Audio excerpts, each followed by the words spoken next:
Welcome to Serious Coin, the podcast where we have rich conversations about wealth. I'm your host, Kelly Willis Green.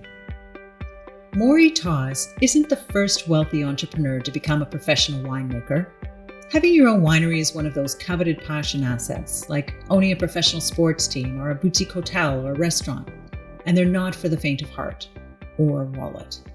But what sets Moray apart is his achievement in making superior wines on two continents that have been met with critical acclaim and commercial success.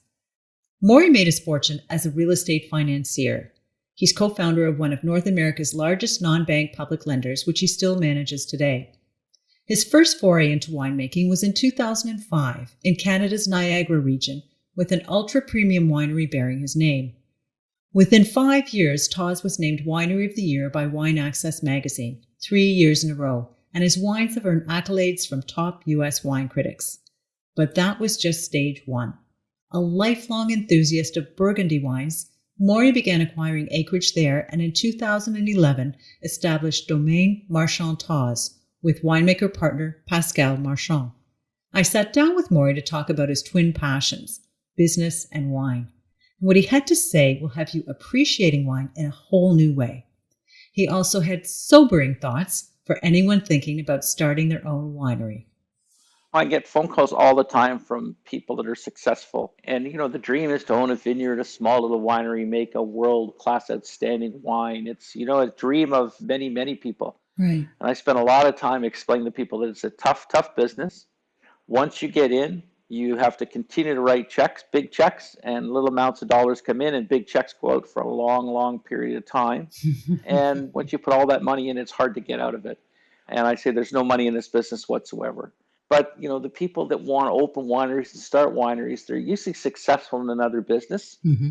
And success breeds that feeling that, well, I'm a smart guy. There's lots of wineries. I can make this work. I can make that successful. And that's the biggest mistake that anyone could make, because they think because they were good at one business, wine is bought and drank everywhere around the world. I'm sure I can make a go of it, make money. Someone must make money. And that's the biggest mistake I hear from people that say, I wish I had listened to you.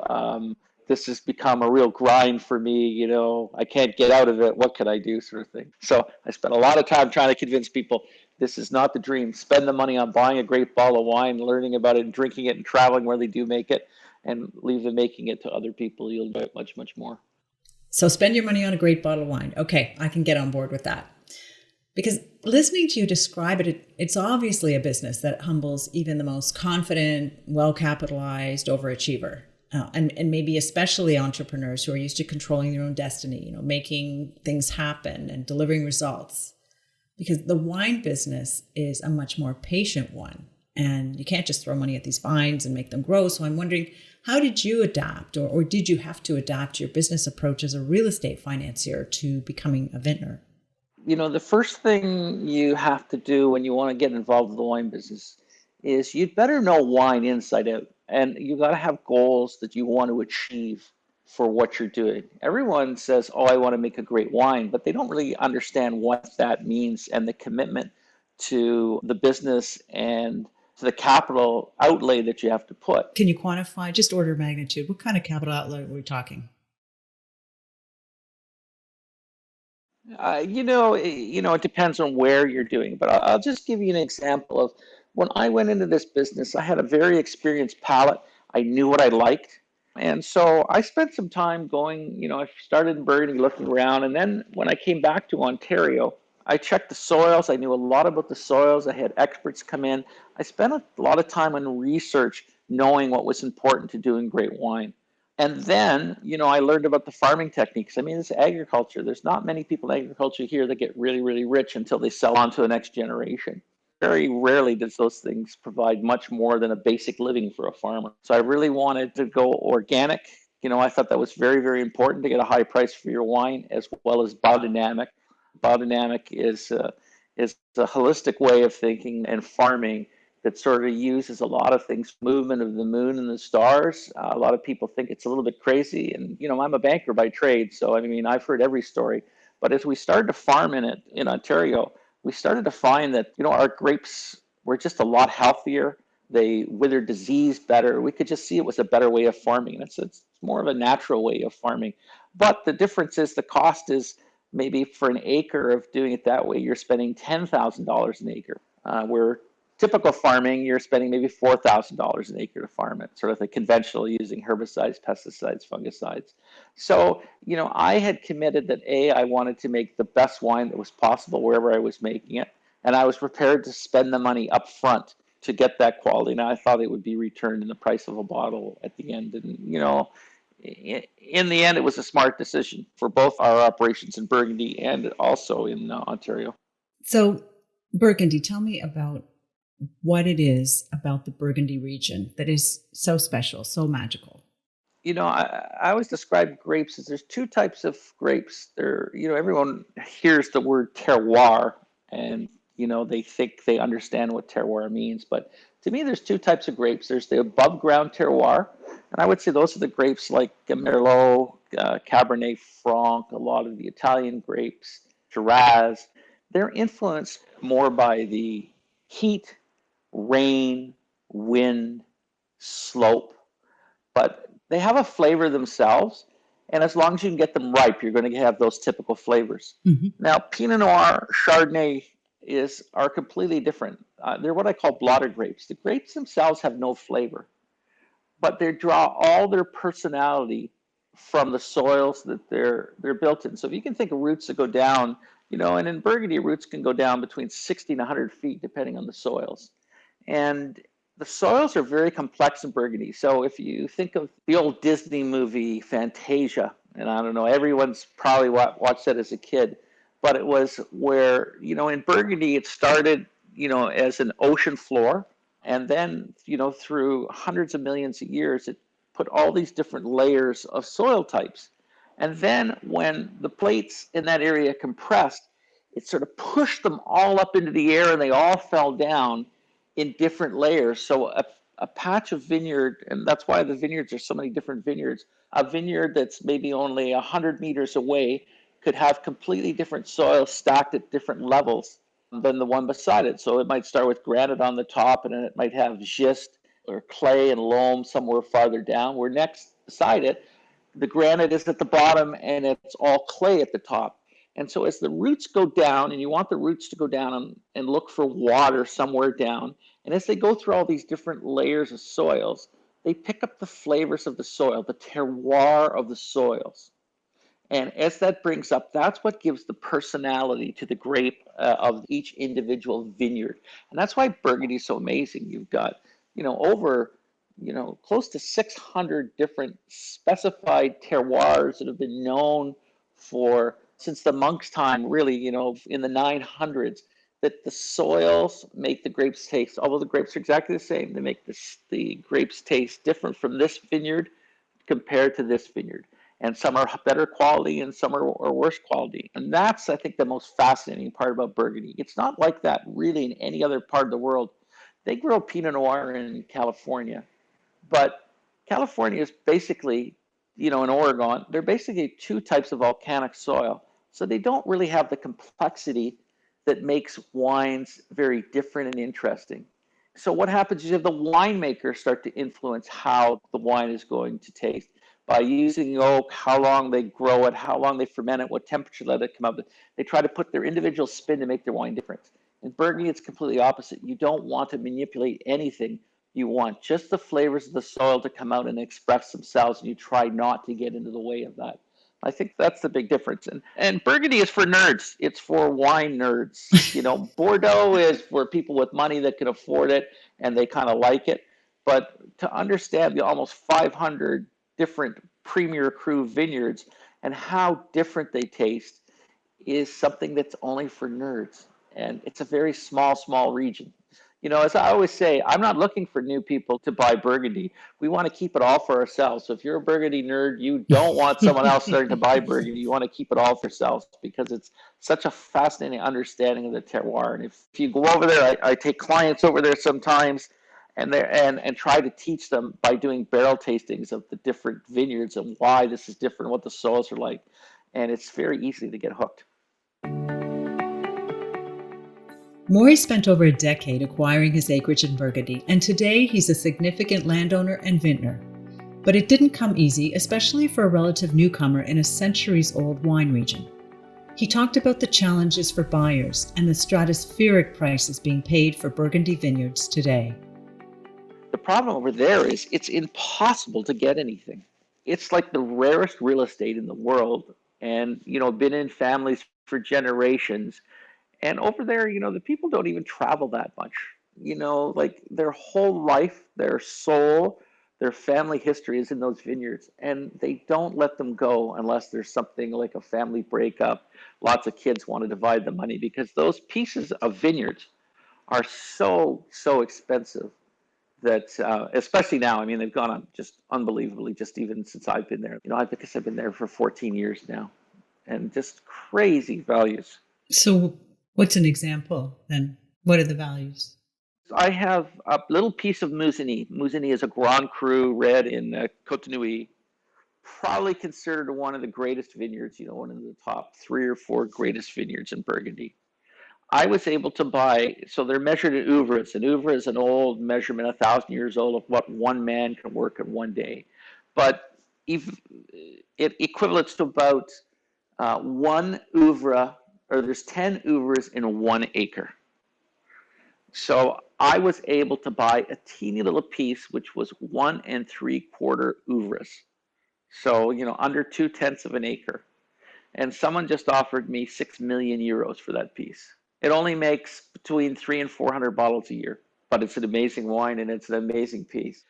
And the people that are going in to buy Burgundy now, or some of the richest European families, Pinot, he's been buying lots of vineyards. He doesn't care what he pays. He's got so much money. He does not care if he pays 6 million or 12 million. And that's probably part of the problem. That big money is coming into Burgundy and really forcing the prices so high. I was lucky because the French really don't want anyone but the French to own the vineyards. So, I had been there for a while and I knew a lot of the winemakers, and because I'd been drinking Burgundy and traveling there, and I had a great partner and winemaker for me, Pascal Marchand. He knew everybody. We were able to buy, but typically when the Chinese tried to buy, when the Americans tried to buy, there's kind of a national uproar that, it's not like we can take those vineyards and move them to somewhere else, but there's a national uproar when anyone owns them except the French. And that was going to be one of my questions. I mean, how have you been received in Burgundy? Because here you are, a Canadian, and as you say, you've been part of the community, but you're also a competitor with great marketing chops, taking on the best in the world. Are you seen as a disruptor, or how are you received? Actually, it's funny. I would say that some of the Frenchmen would prefer to sell to me than to sell to their neighbor. It would just be too heartbreaking to have their family's land go to the neighbor's land. I'm somewhere far away. It's easier to sell to me. But they know that I have a passion and understanding for Burgundy. I do a lot of tastings with them at the other wineries and vignerons. And my palate is respected in Burgundy, and my knowledge is respected. Right. So the interesting part is when there is a family that does have to sell some vineyards, it's not sort of like they list it. There's an interview process, and they decide who they're going to sell to, and it's about the best price, but it's not just about the best price. They want to know that the vineyards are going to be taken care of. There's going to be no conflict. So one big domain that, well, fairly big for Burgundy was Domaine Mon that I bought. And it probably took 9 months of interviews as he decided who he was going to sell to. And a lot of it had to be, will you be hiring any of my family? What do you intend to do with this? I'm going to keep part of this vineyards. Will you farm them? How will you make the wine? It's quite an interesting process that I don't usually think about when you're just, selling or buying a piece of real estate. Selling an asset. Mm-hmm. Interesting. And, in both cases, you've put your name on the label. Tawse Winery in Canada, Marchand Tawse in Burgundy. And that must be hugely satisfying to have the kind of critical acclaim and have your wines enjoyed by wine enthusiasts. But I also wonder if that put extra pressure on you or how you thought about it. You want your name to stand for something. And it could have been a brand, but brands come and go sort of thing. So when I put my name on something, I had intended to make the absolute best product that was available And so I wanted my name to be recognized with the grape brand. And you see that in Ontario, I think, when people see Tawse, they know that's going to be a great bottle of wine. And in Burgundy, your name's in the bottle, but really what tells them it's going to be a great bottle of wine there more is the vineyard name. Mm-hmm. So the village and the vineyard name is always more prominent than the Marchand Tawse name. And if you're a real Burgundy lover, that's the first thing you go for. What vineyard am I buying? And then you say, okay, who made it? And that's the thing, as you describe the terroir, what is the opportunity for the winemaker if they're just kind of letting the wine be and not influencing it too much? Where's the opportunity to differentiate? Well, I always like to say my winemaker in Ontario, Paul Pender, and Pascal and the team there, I'd say they're not good winemakers. They don't have to be. They're great, great farmers. And if you farm properly and spend all your efforts in the vineyard throughout the year, the grapes are going to come in perfect. And then you don't have to do anything. You need a great winemaker when you come in with underripe, diseased grapes, and they've got to figure out how to turn them into something that's drinkable. That's where you need an amazing winemaker. They're like a chemist that adds things to fix things. But a great winemaker spends all his time in the vineyard making sure that the grapes are absolutely perfect. They're on top of them all the time. And then when they come in, it's a really easy process. You basically pick and ferment, and they're perfect. Okay, I want to switch gears for a moment and talk about wine as an asset class, one of those collectibles. Certainly in the last couple of years, as we've talked, like prices have skyrocketed for all kinds of assets, art being one. How has wine performed as an asset class? Burgundy is such a small area that it's hard to, if you want to make an investment portfolio of Burgundy, it's almost impossible to get it because people that get Burgundy keep Burgundy. They don't sell it. Very rarely, unless it's a divorce or a death, does anyone sell their Burgundy. I mean, they make such little small amounts of it. Now, Bordeaux, for example, they make tons of it. There's so much of it available. It's easy if you want to sort of put away, 10 cases each of all the first cru wines, Mouton Rothschild, Chateau Lafite sort of thing. You could easily do those. And those are the ones that tend to be, I think, more on the investment side. You can also do that with California. And there's tons of, it's, fairly easy to get some of the California wines too. So, it's like everything. There's examples. I mean, you can always give examples. Look how big it is. But depending on where you live, your taxation regime, if you've had to buy it, if you're in Canada and Ontario and you've bought it, you've paid so much in taxes that you're never going to recoup that on the open market again. So you have to sort of buy it through a company that warehouses it offshore somewhere so you're not paying any taxes on it and holds on to it. And there's been lots of frauds, through the States. There's been lots of frauds of guys that through wine sellers that thought that these guys had, were holding their wine and they'd sell their wine. And like I remember, about 15 years ago, a bottle of 1982 Chateau Lafite was the rage. It's an amazing wine, great wine, and it was selling for about $10,000 US a bottle. 15 years later, sort of the thrill has gone on a little bit. Although it's even a better wine now than it was then. You can probably get it for about $2,000 a bottle. So wine does not always go up. It's a little bit fickle. It is, it's a luxury product. So it's something that in times are good, people are throwing money at, and at times they're bad, they're not. And you've seen that auction market go up and down. So I would say if you're going to invest in wine, you should be investing it in your own drinking pleasure for the future, sort of thing. There's lots of better assets, I think, that to get a return than on wine. Wine belongs in a glass, not a portfolio. Exactly. I can't help thinking as I listen to you, it must be awfully intimidating to be invited to your house for dinner. I mean, what does one bring? Nothing. And that's always the rule that when people come to dinner, it's not even dinners anymore. When we go out to restaurants now, I mean, because most restaurants now you can bring your own wine, as long as their owner, most wine restaurants have that sort of license sort of thing. But when I'm going out to dinner with someone that's interested in wine, I have a theme and a story and a lesson to be taught. And that might sound a little bit, but no, I want people to sort of understand something about the wine. And you talk to people, you understand where their level of wine is, and sometimes it's just I like it, but I don't really know what to buy. I couldn't tell you the difference. So I've had neighborhood wine tastings. I've done, where my wife was younger, we had kids. I did book club wine tastings. Just explaining the different grape varieties. What to look for. And my favorite was always at the book clubs. You would say, there's always someone that said, "Oh, I really like wine." I said, "That's great. Why don't you bring your favorite bottle of wine and we'll taste it." And then I would bring, maybe six other wines, at varying levels as you move up, and we'd start with that wine, and it was always a Massey Capifiorin or something like that, Right. and everyone would say, "Oh yeah, this is nice." And then we'd start to progress, and I'd go through sort of some Rhones and maybe some Chateau Neuf du Papes and Cabernet Sauvignons. And then when I get to the end where we've had our best ones, oh, let's go back and try the first wine. So there is a learning process if you're interested. A lot of people just want a glass of alcohol with dinner. It's nice, it's relaxing, it's friendly. I get that too. I love that too about wine. But, like I say, wine is a little bit for nerds, and most people wish they knew more about wine. If there's one thing in the world they wish they knew more about, it's wine, I find. So I love to talk about it. What about the reverse, though? All right. So you're invited for dinner. I'm just curious. And what do you typically bring? And I ask because we have a friend who has a very serious wine collection. And when he comes for dinner, he brings some gorgeous wines.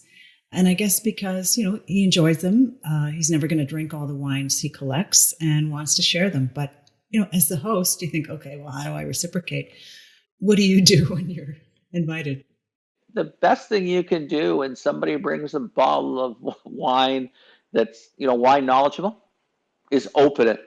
Mm-hmm. Too many times people spend time bringing a nice bottle of wine, they take it and someone just throws it up in the cupboard and opens the plonk that they got in the cardboard box Right. out of the fridge sort of thing, right? So, you should always open your guest's bottle of wine, I think, especially if they know a little bit about wine. I mean, that's the key sort of thing. I've seen so many people just watch with their mouth dropped as their wine sort of goes to be thrown in a cupboard, and they're now drinking Piador sort of thing, right? And that was a $200 bottle of wine that's up in a cupboard to go with go into a recipe someday.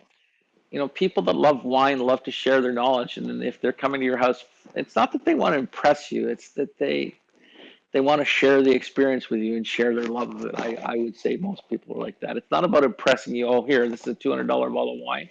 It's, hey, let's try this wine and see what it's like. And, it adds conversation, great conversation for the dinner. Yeah. So tell me about the best wine drinking experience you've had. Where were you? What were you drinking?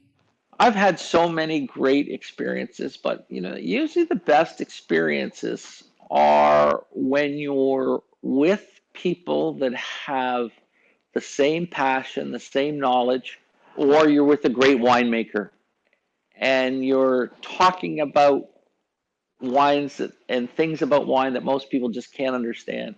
You know, it's probably the most famous Burgundy in the world is the Domaine Romani Conti. And they make just such minute qualities, and it's almost impossible to get a bottle sort of thing. And for an example, if you got a bottle of Domaine Romani Conti today, and they only make about 9,000. So if you're lucky and you're in Ontario and you were able to get a bottle, it would cost you, I think, about $6,000. Mm-hmm. You could, if you're lucky to get one, you've been on the list for years and years for the distributor, you're lucky to get one. You could turn around and put that bottle of wine in auction and get $40,000 US for it. So that's how rare these wines are. Um, so when you actually happen to share bottles like that, because once you pay for a wine and the Visa bill goes through, it's just a bottle of wine. And it's going to be a great bottle of wine, but it's not about the value of the wine now.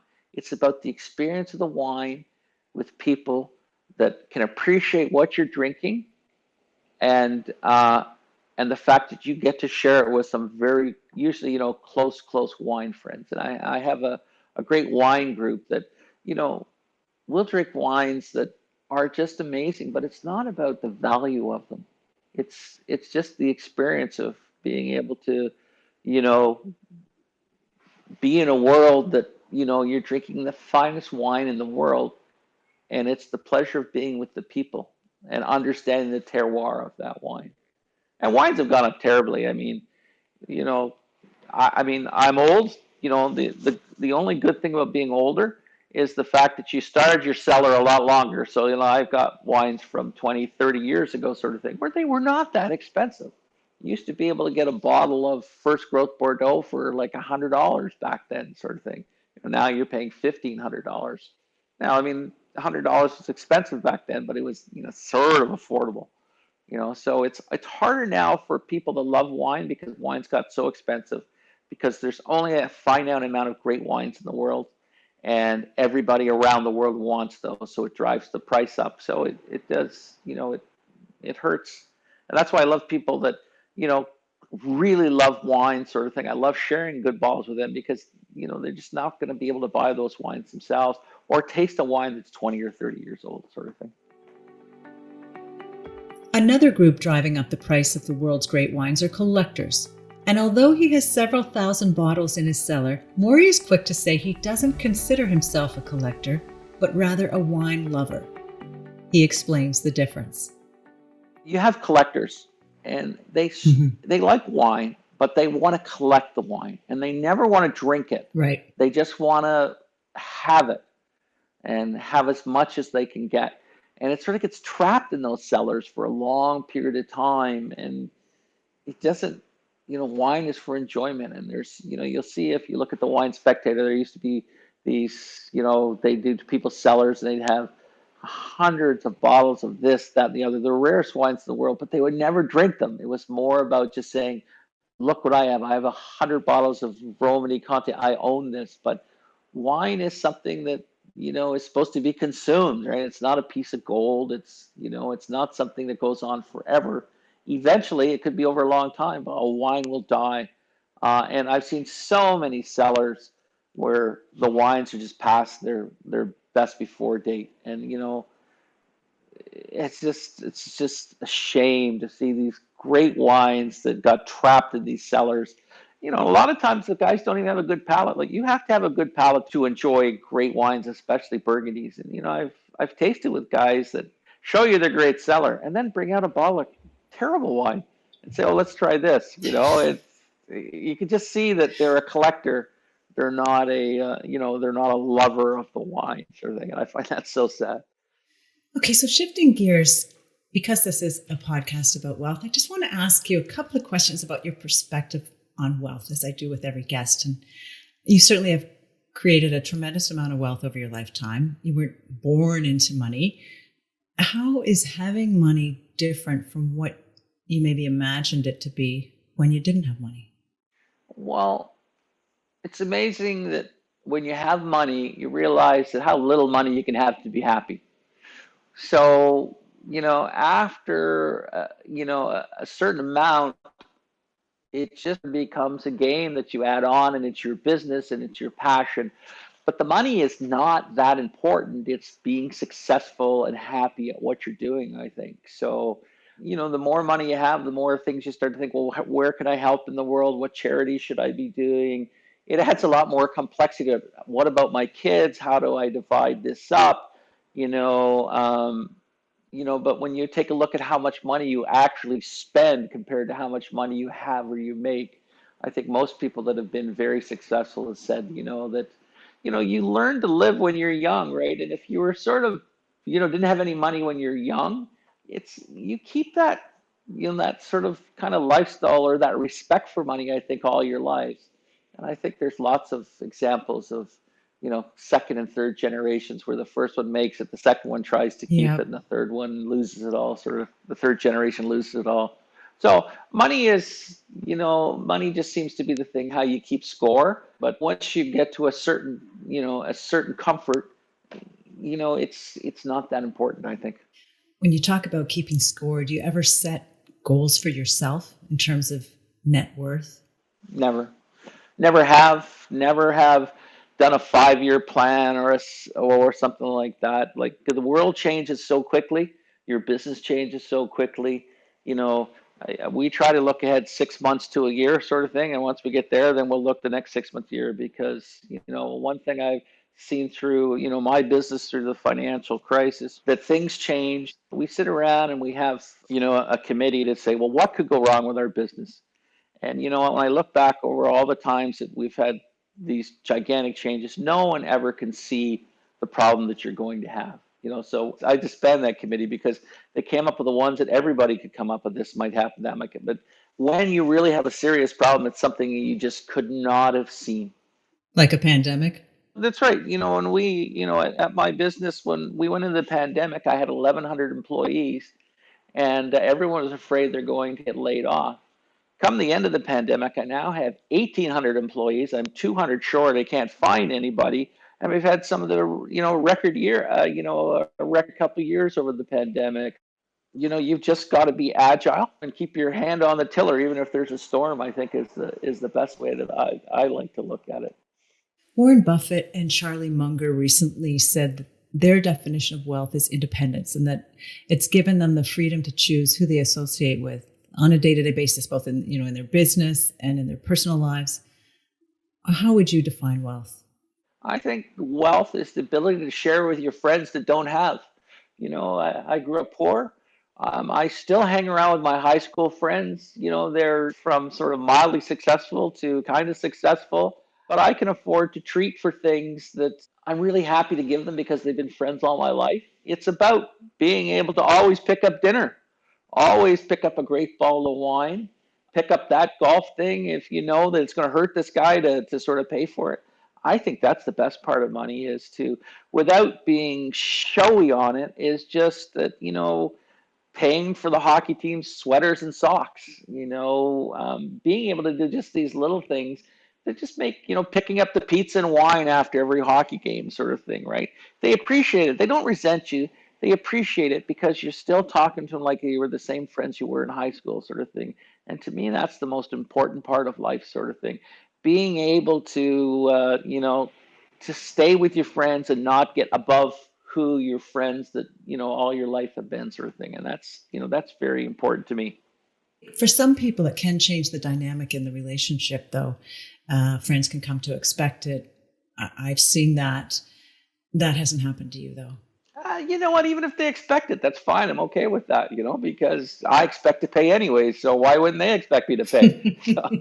One thing I notice is life whips by and life is short. And so, the most important things you can have is your friends and your family. And, I still see so many friends of my past parts of life when I was in Banff, when I was in high school, even when I was in public school. These things are important to me to have friends.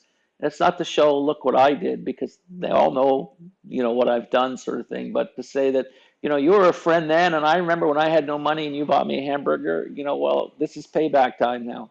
So, those are the things I think that are really important to me.